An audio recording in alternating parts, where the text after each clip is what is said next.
Hello everyone, triple three angel guidance tarot में आप सबका बहुत बहुत स्वागत है। आज की रीडिंग है मेष राशि की सन या मून में।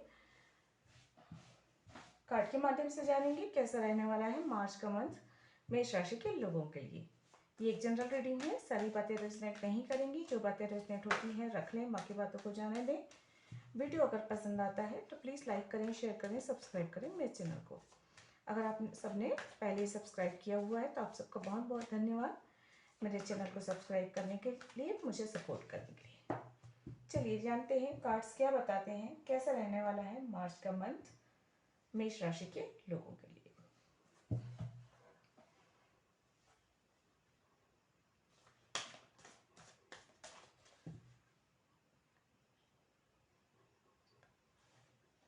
प्लीज एंजल गाइड करें, प्लीज एंजल गाइड करें।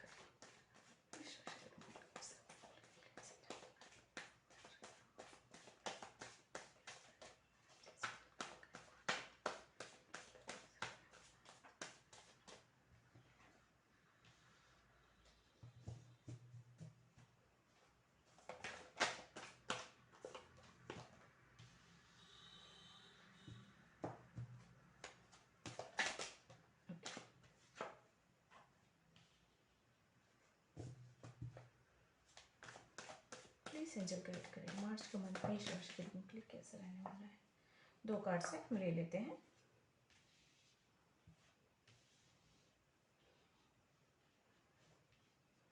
नंबर 3 दो बार आया है। मार्च का मंथ भी तीसरा मंथ होता है।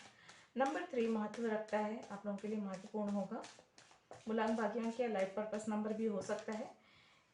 या नंबर 3 वाले लोग आपके लिए महत्व रखेंगे या महत्वपूर्ण होंगे। वो किसी तरह आपकी मदद कर सकते हैं, आपके लिए लकी हो सकते हैं। इस तरह से हो सकता है जिनका भी मूलांक या भाग्यांक जो है नंबर 3 होगा।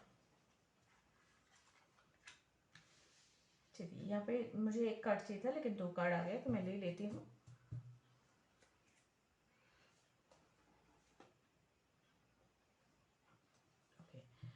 तो आप लोगों के लिए जो कार्ड आए हैं वो देखिए, 2 ऑफ सोर्ड है, 9 ऑफ कप है, 3 of pentacles, 8 of wands, 3 of wands, queen of cup और 5 of cup. Bottom of the deck है डेविल और उसके बाद है व्हील ऑफ फॉर्च्यून। तो मैं इसे ये करके रख देती हूँ। एनर्जी से भी निकाल लेती हूँ मैं कार्ड्स, उसके बाद मैं डिटेल में आपको बताऊंगी। प्लीज एंजल गाइड करें एनर्जी कैसे रहने वाली मार्च मंथ की मेष राशि के लोगों के लिए।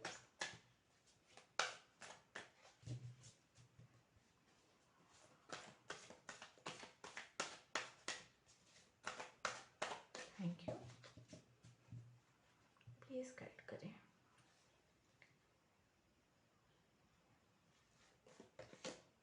Number 19 rest and रेजुनेशन।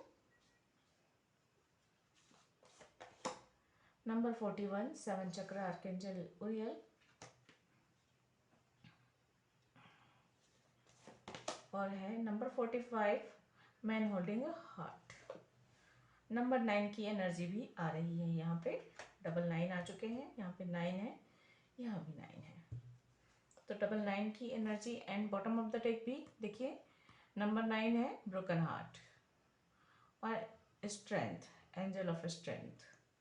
तो देखिए 999 की 999 की एनर्जी आ रही है शिफ्टिंग। यहाँ पे साफ नजर आ रहा है मुझे कुछ शिफ्ट हो रहा है, कुछ एनर्जी शिफ्ट हो रही है या आपकी लाइफ का में कुछ ऐसे बड़े बदलाव हो रहे हैं।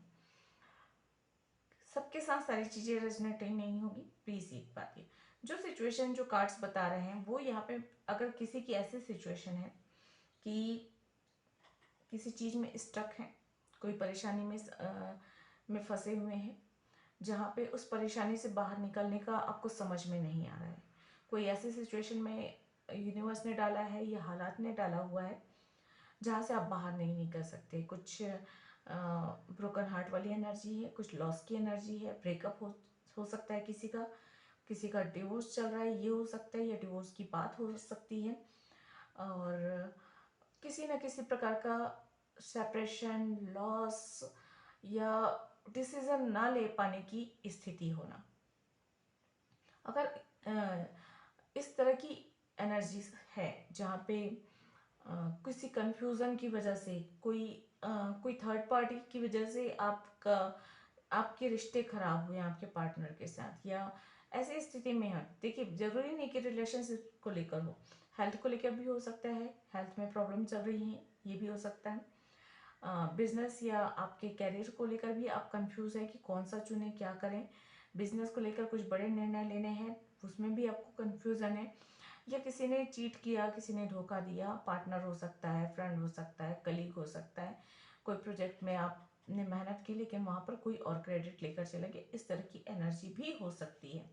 तो जहां पर भी आप दुख में है, पेन में है, कंफ्यूजन में है, बहुत लॉस फील कर रहे हैं, जहाँ पे आपको चीटिंग वाली एनर्जी आ रही है कि जब इतनी ज़्यादा चीटिंग होती है कि इंसान जो है ना किसी से कुछ कहना चाहता है, ना कोई डिसीजन लेना चाहता है, मतलब अपने आप को एक तरीके से बिल्कुल कैद कर लेना, अपने अंदर में खुद को दबा देना, खुद को, इस तरह की एनर्जी भी हो सकती है जहाँ पे डिसीजन लेना चाहते हैं लेकिन ले नहीं सकते, बहुतों का सोचकर, दूसरों का सोचकर, अपनों का सोचकर, इस तरह की सारी एनर्जी अगर ये में से कुछ भी अगर आपके लिए, देखिए सारी चीजें सबके साथ नहीं होंगी, लेकिन अगर ऐसी कोई परिस्थिति है तो ये समझ लीजिए कि वो जो पेनफुल या शर्मिंदगी है, दर्द है, पेन है, लॉस की एनर्जी, ये सारी चीजें अब मार्च के मंथ में खत्म होने वाली है,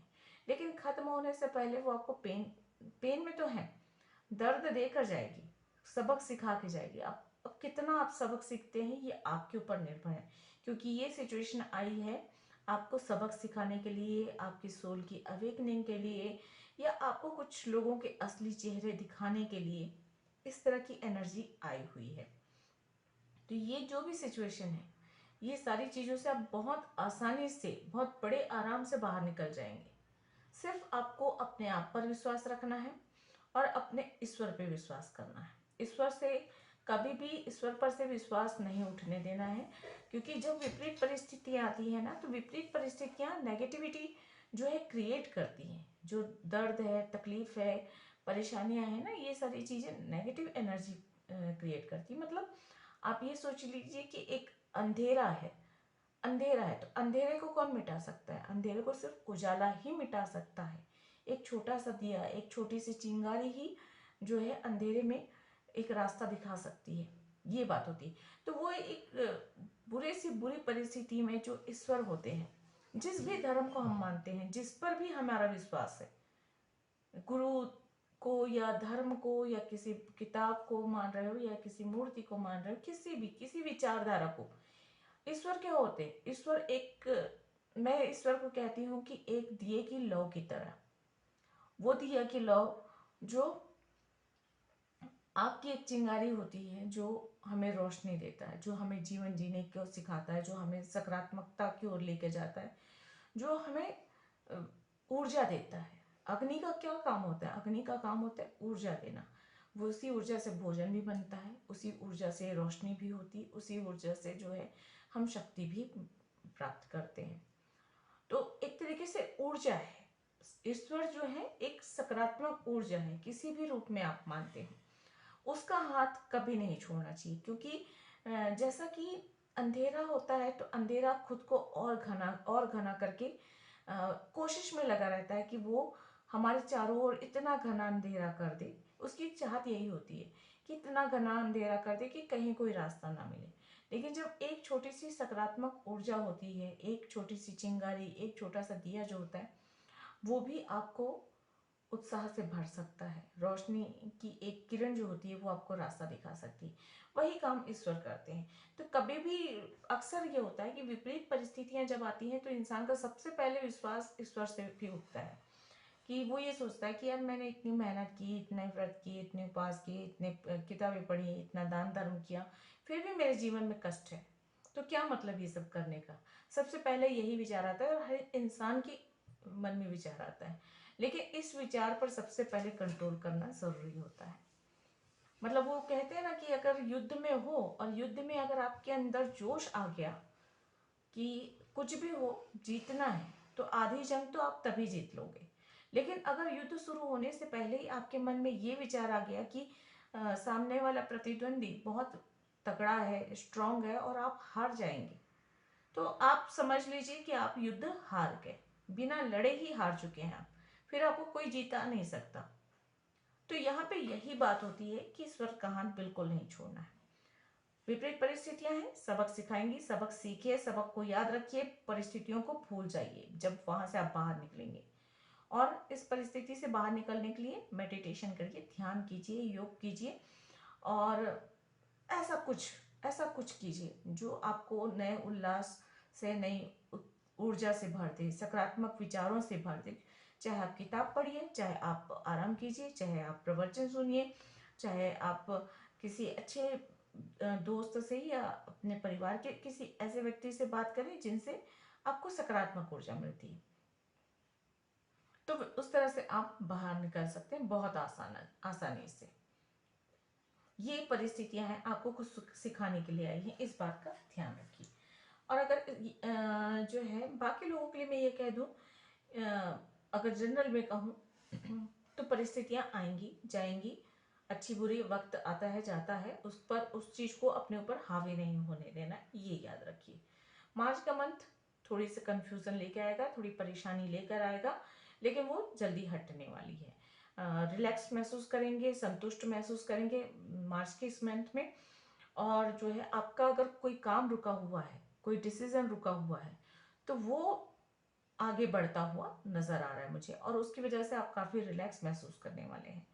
अगर आप डिस्टेंस में हैं, कुछ दूरियां हैं रिश्तों में, तो वो एक उदासी का कारण बन सकती है, और वो भी ज़्यादा नहीं रहेंगी। अगर आप एक्टिव रहते हैं तो शिफ्टिंग की एनर्जी है यहाँ पे 8 ऑफ वंस की, तो आप यात्रा कर सकते हैं, यात्रा की योग बन रहे हैं, दूर दूर देशों में भी यात्रा हो सकती है आपकी, ये यहाँ पे नजर आ रहा है।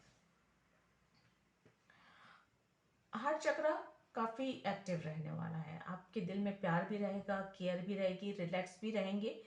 और अगर आपको थोड़ी सी मेंटल प्रॉब्लम होती है, मतलब परेशान होते हैं, दुखी होते हैं, चिड़चिड़े होते हैं या डिप्रेशन में जाते हैं, तो उससे बाहर निकलने का दो ही तरीके हैं। एक तो सकारात्मक रखें अपनी सोच, और अपने आप पर, अपने ईश्वर पर विश्वास बनाकर रखें, ये यहाँ पे नजर आ रहा है। सिक्स चक्र पे आप जो है थोड़ा सा काम कर सकते हैं ताकि एक्टिव हो और थोड़ा सा इंट्यूशन आपको मिले। इंट्यूशन के द्वारा भी आपको अगर कंफ्यूजन है तो वहां से बाहर निकलने के लिए ये हो सकता है, थोड़ी सी नकारात्मक ऊर्जा हावी रहेगी, उस नकारात्मक ऊर्जा पर आपको सकारात्मक ऊर्जा का प्रभाव डालना है और उस नकारात्मक ऊर्जा को दूर करना है, ये यहाँ पे क्लियरली नजर आ रहा है मुझे। जो चीजें आपके पास हैं, आपके पास उपलब्ध सामग्री जो भी है, चाहे लोग हों चाहे मौके हों, उनका आप अच्छे से फायदा उठाएं, और जो चीजें आपके हाथ में नहीं है उन चीजों के बारे में बहुत ज्यादा सोचकर कम से कम दुखी और परेशान तो नहीं हुई होना है। एक्टिव रहेंगे, मार्च के मंथ में काफी एक्टिव रहने वाले हैं।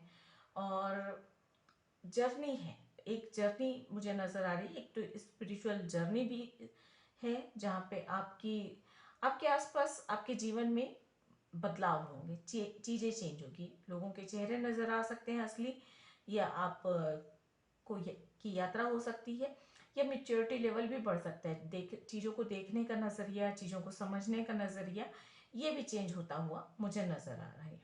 स्पिरिचुअली ग्रोथ काफी नजर आ रही है काफी लोगों के साथ, सबके साथ तो नहीं होगी। कुछ लोग काफी मटेरियल चीजें अचीव करेंगे, मतलब आपकी विशेस फुलफिल होंगी, मतलब इच्छाएं पूर्ण होती हुई नजर आ रही हैं यहाँ पे। काम तेजी से होगा, चाहे आपके कैरियर को लेकर हो, गति आती हुई नजर आ रही है। बिजनेस कर रहे हैं तो वहां पर भी गति आती हुई मिल रही है। मौके मिलेंगे आपको, सही समय आएगा। अगर आपको किसी काम को करने के लिए काफी लंबे से प्रतीक्षा है कि कोई सही मौका मिले तो वो काम करेंगे, तो मौके मार्च के मंथ में आपको मिलता हुआ नजर आ रहा है। थोड़े चीजों को लेकर समझदारी बढ़ेगी, एक्टिव रहने वाले हैं, शिफ्टिंग की एनर्जी है, कहीं यात्रा की योग भी बन सकते हैं, बिजनेस को लेकर भी यात्राएं कर सकते हैं, इसकी संभावना भी बढ़ रही है।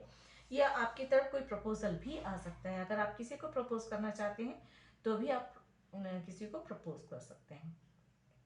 किसी के लिए ये भी एनर्जी है कि ब्रेकअप, सेपरेशन वगैरह के बाद आपके जीवन में न्यू लव की एंट्री हो सकती है, अगर कोई सिंगल है तो। लेकिन अगर कोई न्यू लव की एंट्री हो रही है तो वहां पर आपको गौर करने वाली बात है कि ये ट्रू लव है या सिर्फ फिजिकल अट्रैक्शन है, उस पर आपको ध्यान देने की जरूरत है, क्योंकि डेविल की एनर्जी भी है यहाँ पे।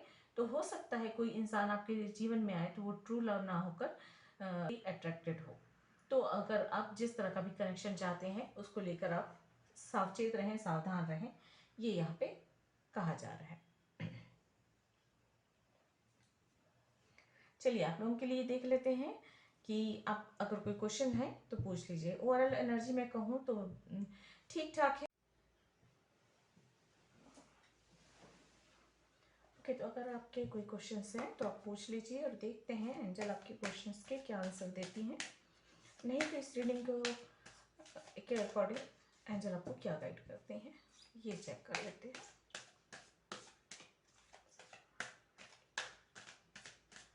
एक्चुअली गड़बड़ ये हुई कि यहाँ इस वाले पॉइंट से जो रिकॉर्डिंग है वो बंद हो गई थी, तो ये रिकॉर्डिंग मुझे दोबारा करनी पड़ रही है। मैं पहले ही बता दूं, ऑटोमेटिकली कैमरा बंद हो गया था, रिकॉर्डिंग बंद हो चुकी थी, इसलिए मैं ये गाइडेंस से आगे की रीडिंग फिर से कर रही हूँ। प्लीज एंजल गाइड करें।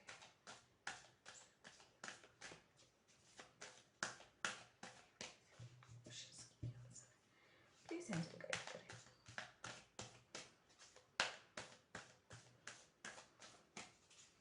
Thank you. With in the next few months, तो अगले कुछ मंथ जो है उसमें आपके काम बन सकते हैं, या जो भी है अगले कुछ महीने जो है, आने वाले कुछ महीने आपके लिए महत्व रखेंगे, ये यहाँ पे कहा जा रहा है। रिकवरी का कार्ड है, और ये रिकवरी का कार्ड पहले रीडिंग में भी आया हुआ था। अच्छी बात यह है, तो रिकवरी हो रही है। जितने भी पास्ट की पेन है, जो भी चीज़ें हैं, उनसे आप बहुत जल्दी रिकवर होंगे। और रिकवर होने के लिए मैं पहले ही बोल चुकी हूँ, आपको ध्यान और मेडिटेशन पर जोर देना चाहिए, थोड़ा रेस्ट करना चाहिए, और जो है पॉजिटिव रहना चाहिए। Be assertive. तो अपने आप को पहचाने, अपने आप को समझने की कोशिश करें। किसी भी झूठ का एक तरीके से मास्क न लगाएं, और जो है अपने एक्चुअल में ये एनर्जी ये कहती है कि अपनी असली पहचान को पहचानना, आप स्वयं को पहचानें। बहुत सारी मुश्किलें तब होती हैं जब हम अपने आप को नहीं पहचानते, या हम वो नहीं करते जो हम करने के लिए इस दुनिया में आए हैं, या अपने आप को ना पहचान कर दुनिया के रंग में रंग जाने की बात होती है।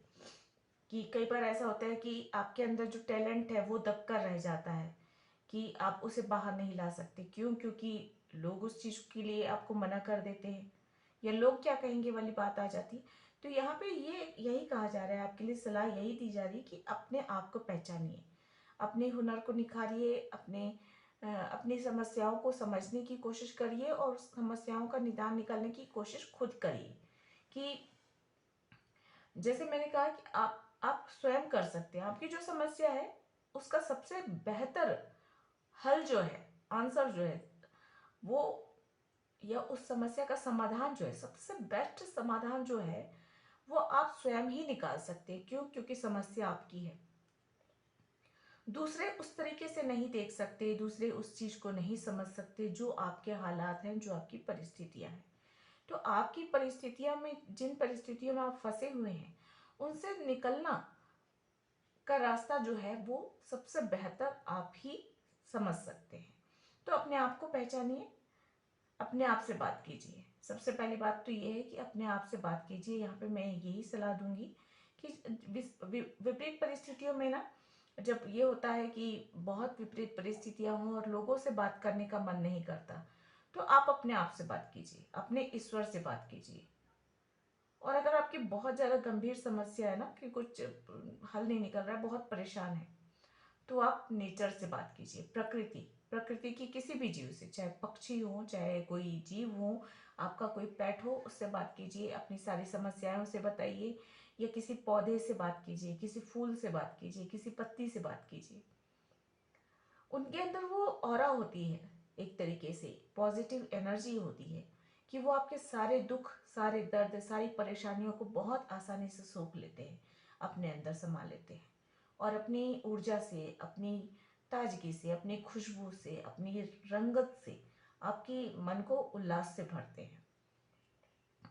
तो मेरी ये सलाह तो मैं हर वीडियो में देती हूँ। कभी आपको बहुत ज़्यादा परेशानी है, अपनी परेशानी अगर आप किसी इंसान के साथ, किसी परिवार के व्यक्ति के साथ, दोस्तों के साथ शेयर नहीं कर सकते, अकेले में बैठिए, किसी भी फूल, पत्ती, झरने, नदी, पहाड़, जो भी है, प्रकृति की जो चीज़ें हैं, नेचर जो है, उससे बात कीजिए। जोर से बोल सकते हैं जोर से बोलिए, नहीं बोल सकते जोर से, मन में बोलिए, फुसफुसा कर बोलिए, लेकिन हाँ, अपने दिल की बात उन तक पहुंचाए, क्योंकि वो, उनमें भी ईश्वर हैं किसी न किसी रूप में। और जब आप उनसे अपनी बातें शेयर करते हैं तो वो ईश्वर तक पहुंचती हैं वो बातें। जब प्रकृति को आप अपना मित्र समझते हैं तो वो मित्र की तरह, सच्चे मित्र की तरह सलाह देता है। प्रकृति कभी भी आपकी स्वार्थी नहीं होती है। जो ईश्वर ने जो चीज़ें बनाई है ना, वो चीज़ें कभी स्वार्थी नहीं होती, वो सिर्फ आपको ब्लेसिंग्स देती हैं। वो आपको हमेशा कुछ अच्छा देंगी, देंगी ही, लेंगी नहीं आपसे कुछ। लेकिन हाँ, अगर आप उन्हें अपनी परेशानियां बताते हैं, समस्याएं बताते हैं, तो उन परेशानियों का, समस्याओं का आपको बहुत जल्दी हल मिलता है और आप बहुत रिलैक्स महसूस करते हैं। कभी भी देखिए, अगर आप बहुत ज़्यादा दुखी हैं और अगर आप अपने मन की बात किसी से कह नहीं पा रहे, तो प्रकृति के साथ उन बातों को शेयर कीजिए। आपका मन बहुत हल्का लगेगा, आपके ऐसा लगेगा दिल से बोझ उतर गया, कोई समस्या का हल मिल गया, रास्ता क्लियर समझ में आने लगेगा। परेशानी जो है ना, वो क्लियर समझ में आएगी और फिर उससे बाहर निकलने का रास्ता भी आपको मिलेगा। तो ये एक तरीके से है, अपने आप को पहचाने, नेचर से बात करें। और यहाँ पे है कॉम्प्रोमाइज का कार्ड, है अपॉर्चुनिटीज का कार्ड, और ये दोनों कार्ड्स भी आए हुए थे इस रीडिंग में, जो मैंने पहले रिकॉर्ड होते होते रह गई उसमें भी। तो बहुत अच्छी बात है, ये दोनों कार्ड्स आए हुए थे। तो कॉम्प्रोमाइज करना पड़ सकता है थोड़ा बहुत। तो ये कॉम्प्रोमाइज करना तो जीवन का एक ये है कि हमें जीवन जीते हुए में, समाज में रहते हुए, परिवार में रहते हुए बहुत सारी चीज़ों के लिए कॉम्प्रोमाइज़ करना पड़ता है। तो एक बैलेंस बनाने के लिए अपने जीवन में भी ज़रूरी होता है कि थोड़ा सा कॉम्प्रोमाइज़ किया जाए। लेकिन अच्छी बात यह है कि आपकी तरफ अपॉर्चुनिटीज़ आ रही हैं, आपकी तरफ ब्लेसिंग्स आ रही है, अच्छा अच्छा वक्त आ रहा है। तो बहुत जल्दी आप इन सारे दुखों से, परेशानियों से, संकटों से, ये जो भी उलझने हैं, उनसे आप बाहर निकल जाएंगे, ये तय है। हाँ, लेकिन अपनी सोच को सकारात्मक बनाकर रखिए। और एक बात मैं और कहूँगी कि लेट गो करना की सीखिए। जो चीज़ें आपके पास नहीं हैं, जो चीज़ें हासिल नहीं हुई हैं और जो हो नहीं सकती, उन चीज़ों को लेट गो करना, मतलब उसे, अगर किसी ने दिल दुखाया उसे माफ़ करिए और भूल जाइए। अगर किसी ने चीटिंग की, धोखा दिया, माफ़ करना ज़रूरी है। जब तक आप माफ़ नहीं करेंगे तब तक दिल पे बोझ बना रहेगा।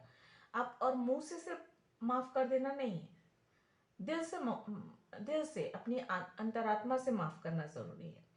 क्योंकि जब तक अगर आप उन्हें माफ़ नहीं करेंगे, जिन्होंने आपको चीट किया, धोखा दिया, दिल तोड़ा, जो भी बुरा किया, बिल्कुल वो ऐसा होता है कि जैसे कोई घाव सूख रहा होता है ना, घाव सूख रहा होता है तो हमें ऐसा लगता है हमने माफ़ कर दिया। तो बिल्कुल वैसे ही होता है जैसे घाव के ऊपर एक परत सूखी सी जम जाती है, ऊपर की परत सूख जाती है लेकिन अंदर जो है घाव बना रहता है। वैसे ही जब तक आप अंतरात्मा से माफ नहीं करेंगे किसी को, जिसने भी आपका दिल दुखाया हो, चाहे बहुत छोटी सी सुई की नोक के बराबर बात हो या बहुत बड़ी बात हो, जब तक आप अपने अंतरात्मा से उसे माफ नहीं कर देते हैं, तब तक वो जख्म बना रहता है, नासूर की तरह वो जख्म बना रहता है। आप जितनी बार उस घटना को, उस बात को, उस धोखे को, उस चीटिंग को याद करते हैं, वो बिल्कुल वैसा होता है जैसे जख्म को कुरेदना या खुरचना, जो कहते हैं ना जख्म को खुरचना, यानी अंदर जख्म है, ऊपर एक पपड़ी सी बन जाती है तो उसे खुरच के निकालने की इच्छा होती है, क्योंकि वहां पे ईचिंग होती है। क्योंकि ऊपर का की मांस जो है, स्किन जो होती है वो कड़ी हो जाती है, अंदर सॉफ्ट रहता है, तो आपस में खिंचाव होता है जिसकी वजह से खुजली महसूस होती है। वो तो वो बार बार इचिंग कर होती है, उसे निकाल देने की इच्छा होती है। तो बिल्कुल वैसे ही, और फिर उसको निकालने पर क्या होता है, जब आप खुरचते हैं घाव को तो वो घाव और बढ़ जाता है। मतलब अंदर ही अंदर जो है, आपके मन के अंदर वो जो है जख्म नासूर की तरह बन जाता है, और वो चीज आपको अंदर ही अंदर खाई जाती है। तो बजाय इसके बेहतर है ना कि अगर आप किसी को अंतरात्मा से उसकी चीटिंग के लिए, धोखे के लिए माफ कर देते हैं, क्योंकि उसने जो किया है उसकी सजा तो ईश्वर देंगे ही, क्योंकि जजमेंट करने के लिए तो ईश्वर बैठे हैं। आप बेकार में उस उन बातों को सोच सोच कर, याद कर करके क्यों अपने अपने आप को परेशान करते हैं। तो बेहतर यही होता है कि माफ कर दीजिए। जैसे ही आप दिल से, अंतरात्मा से माफ करेंगे, वो घटनाएं आपको याद आनी बंद हो जाएंगी, या फिर वो चीटिंग वाली बात तो याद आएगी आपको, लेकिन वो जो पेन होता है, जैसे आपको किसी ने एक थप्पड़ मार दिया, आपने बहुत अपमानित महसूस किया, आप जब जब उस थप्पड़ को याद करेंगे उतना ही दर्द महसूस करेंगे, उतना ही अपमान महसूस करेंगे। लेकिन अगर आपने अंतरात्मा से उस इंसान को माफ कर दिया कि जाओ, ये तुम्हारा कर्म था, तुम जानो, ईश्वर जाने, मेरी तरफ से मैंने माफ कर दिया। जैसे ही आप ये माफ करने वाली बात करते हैं ना, और दिल से माफ करते हैं, वैसे ही उसके बाद अगर आपको कभी याद आ भी गया उस इंसान को देखकर, या उस परिस्थिति में वापस से अगर उस जगह पे पहुंचे, तो कि उसने यहाँ पे मुझे थप्पड़ मारा था, आप आपको अंदर से कुछ महसूस नहीं होगा, ना दर्द महसूस होगा, ना अपमान महसूस होगा, क्योंकि आपने माफ करके उसके साथ जो एक कॉर्ड था, एक रिश्ता बना था, कार्मिक रिश्ता जो उसके साथ बना हुआ था, उसे आपने कट कर दिया है। तो कार्मिक रिश्ता कट करने के लिए भी जरूरी होता है कि जिसने भी आपके साथ चीटिंग की, धोखा दिया, छल किया, या जो भी इस तरह से काम किए, उसे माफ कर देना। जब आप माफ कर देते हैं तो फिर वो जो है कार्मिक कनेक्शन वहीं पे खत्म हो जाता है। फिर उस आपको न्याय देना या उसके साथ जो है उसे सजा देना ईश्वर का काम है। वहां पे आपका कोई रोल नहीं रह जाता।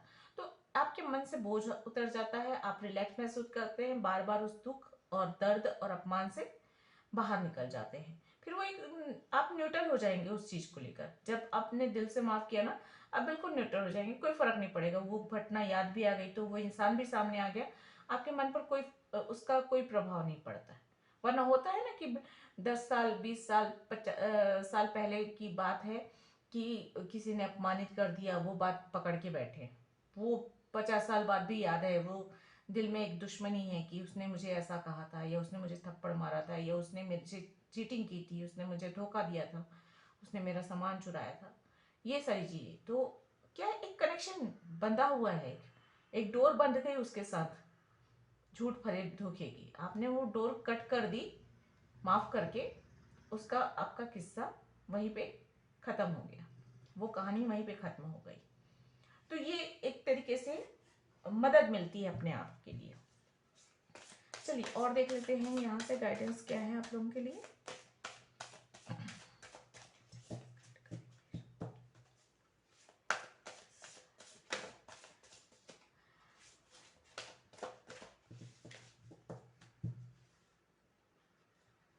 प्लीज गाइड करें। Luck is on your side. Wow, मतलब देखिए, कार्ड्स जो बताना चाहते हैं वही कार्ड्स आते हैं। ये कार्ड भी आया हुआ था जब मैं पहले रिकॉर्ड कर रही थी, और मैंने अभी आपके सामने सफल करके निकाला है। तो luck is on your side, तो भाग्य आपका साथ दे रहा है, तो आपको निराश हताश होने की जरूरत नहीं है। अ टाइम फॉर हीलिंग, तो थोड़ा सा हीलिंग का भी समय है, तो खुद को हील करने के लिए आप जो भी कर सकते हैं जिसमें आपको सुकून मिले, खुशी मिले, मन की शांति मिले, वो काम करें। Step out of your comfort zone. तो थोड़ा सा अपने कंफर्ट जोन से भी बाहर निकल कर डिसीजन लेना पड़ सकता है, क्योंकि यहाँ पे 2 ऑफ सोर्ड की एनर्जी भी है और कुछ सिचुएशंस ऐसे ही हैं जहाँ पे अपने कंफर्ट जोन से बाहर निकलने की बात कही जा रही है, कि वहाँ से आप अपने कंफर्ट जोन से बाहर निकलकर आप निर्णय लें, अपने अंदर आत्मविश्वास को जगाएं और आत्मविश्वास के साथ आगे बढ़ें। बॉटम ऑफ द डेक है the energy is gaining momentum. चलिए यहाँ से मैं एंजल की सलाह ले लेती हूँ आप लोगों के लिए। क्या सलाह है एंजल की? प्लीज एंजल बैठ करें।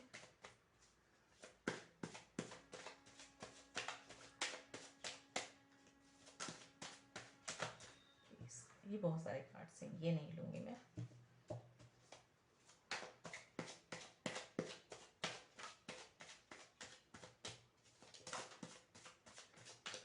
Okay, thank you.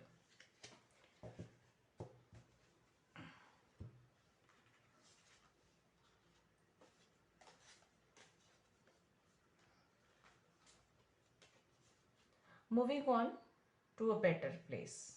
तो आप आगे बढ़ रहे हैं, जैसा कि मैं पहले बोल चुकी हूँ, कुछ लोगों के लिए ये एक तरीके से स्पिरिचुअल ग्रोथ का समय है, आपके लाइफ का एक नया चैप्टर है। और जो है यूनिवर्स जो है आपके आसपास चीज़ों को बदलाव कर रहा है, क्योंकि आपके लाइफ का एक नया चैप्टर स्टार्ट होने वाला है। पुराने चैप्टर को क्लोज करना है और कुछ नई कहानी लिख रहा है यूनिवर्स जो है आपके लिए, आपकी बेहतरी के लिए, आपकी अच्छाई के लिए, आपकी स्पिरिचुअल ग्रोथ के लिए। तो इसलिए जो है आप को घबराने की बिल्कुल भी ज़रूरत नहीं है। आप जो है एक बेहतर जगह पे जाने वाले हैं, ये आपकी जीवन की स्थिति और बेहतर होने वाली है। The world is not here to make you happy, it's here to make you conscious. तो देखिए, जो सोल जर्नी होती है वहाँ पे आप सुख की कामना या भौतिक सुखों की कामना नहीं कर सकते, क्योंकि जो सोल जर्नी होती है वहाँ पे भौतिक सुख मिलना नहीं मिलता। ईश्वर नहीं देते हैं भौतिक सुख। वहाँ पे आपको कष्ट पर कष्ट दिए जाते हैं, वहाँ पे आपको अंगारों पे चलाया जाता है, कांटों को भरा रास्ता मिलता है, मुश्किल मुश्किल वाले रास्ते मिलते हैं। क्यों? क्योंकि यहाँ पे आपको खुशी नहीं दी जा रही है, आपको फिजिकल वर्ल्ड में खुशी नहीं मिलेगी। आपकी स्पिरिचुअल ग्रोथ के लिए जरूरी है कि आप कष्टों से झेलें। और देखिए, जब हम कष्ट झेलते हैं ना, दुख झेलते हैं, दुखों का झेलना क्या होता है?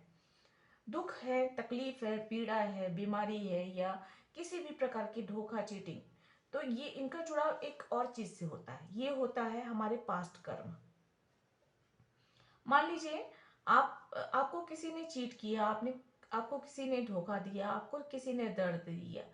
बहुत संभव है कि पास्ट किसी लाइफ में आपके द्वारा जाने अनजाने उस व्यक्ति को दुख दिया गया हो, चीटिंग की गई हो, धोखा मिला हो, जिसका अकाउंट क्लियर करने के लिए इस जन्म में जरूरी नहीं है कि वही इंसान के साथ हुआ हो, किसी और इंसान के साथ भी आपके द्वारा हुआ होगा, और उसी के बदले में इस जन्म में किसी और इंसान के द्वारा या उसी इंसान के द्वारा, मतलब इंसान नहीं, सोल आप कहे, क्योंकि पास्ट लाइफ की बात हम कर रहे हैं यहाँ पे, तो वह सोल होती है। तो जो जिस इंसान ने धोखा दिया, चीटिंग की, वो किसी न किसी दूसरे जन्म में उसकी सोल जो है आपके द्वारा कष्ट पाई होगी, और उसी का बदला लेने के लिए उसने आप इस जीवन में जो है किसी और रूप में आकर आपको धोखा दिया, चीटिंग दी की, दुख दिया या परेशानी हुई। जाने अनजाने होता है, जरूरी नहीं होता है कि जैसे आप चल रहे हैं, चलते चलते आपके पैरों के नीचे कोई जीव, छोटा मोटा जीव, कीड़े मकोड़े आके नष्ट हो जाते हैं, मर जाते हैं। आत्मा तो सब में इक्वल है, तो ऐसे में उसका एक कार्मिक अकाउंट बन जाता है ना, तो कोई ना कोई तो आकर आपको भी पीड़ा देगा, तकलीफ देगी, क्योंकि वो कार्मिक अकाउंट क्लियर करने जो आपसे बुरा कर्म हुआ, उस बुरे कर्म को तो भुगतना ही पड़ेगा ना, उसकी सजा। तो जो दुख मिलता है वो उसी वही सजा होती है, जो हमको हमारे शरीर को मिले, चाहे हमारे मन को मिले, चाहे हमारी आत्मा को मिले, दुख जो भी मिलता है। तो जब दुख मिलता है ना, तो ये समझ लीजिए कि आपके पाप कट रहे हैं, मतलब आपने जो पास्ट लाइफ में किसी भी जन्म में किसी भी रूप में आपने जो पाप किए हैं, वो पाप जो है खत्म हो रहा है। मतलब अगर पाप का अकाउंट खत्म हो रहा है, इसका ये मतलब है ना कि आगे आने वाले जीवन में आपके साथ आपको सुख मिलेगा, आपके लिए अच्छा होगा। तो कभी भी दुख परेशानी आती है तो इस चीज को को ये सोचकर स्वीकार कीजिए कि किसी न किसी जन्म में किसी न किसी आत्मा के साथ आपका एक कार्मिक अकाउंट था, जहाँ पे जाने अनजाने जो है आपकी वजह से किसी को कष्ट हुआ। उस कष्ट के बदले में आपको ये दुख मिल रहा है। मतलब एक तरीके से आप कह सकते हैं कि ये एक सजा है। तो वो सजा का समय कट जाने पर आपका जीवन सामान्य हो जाएगा। तो उस सोच के साथ आप उस सजा को फेस कीजिए।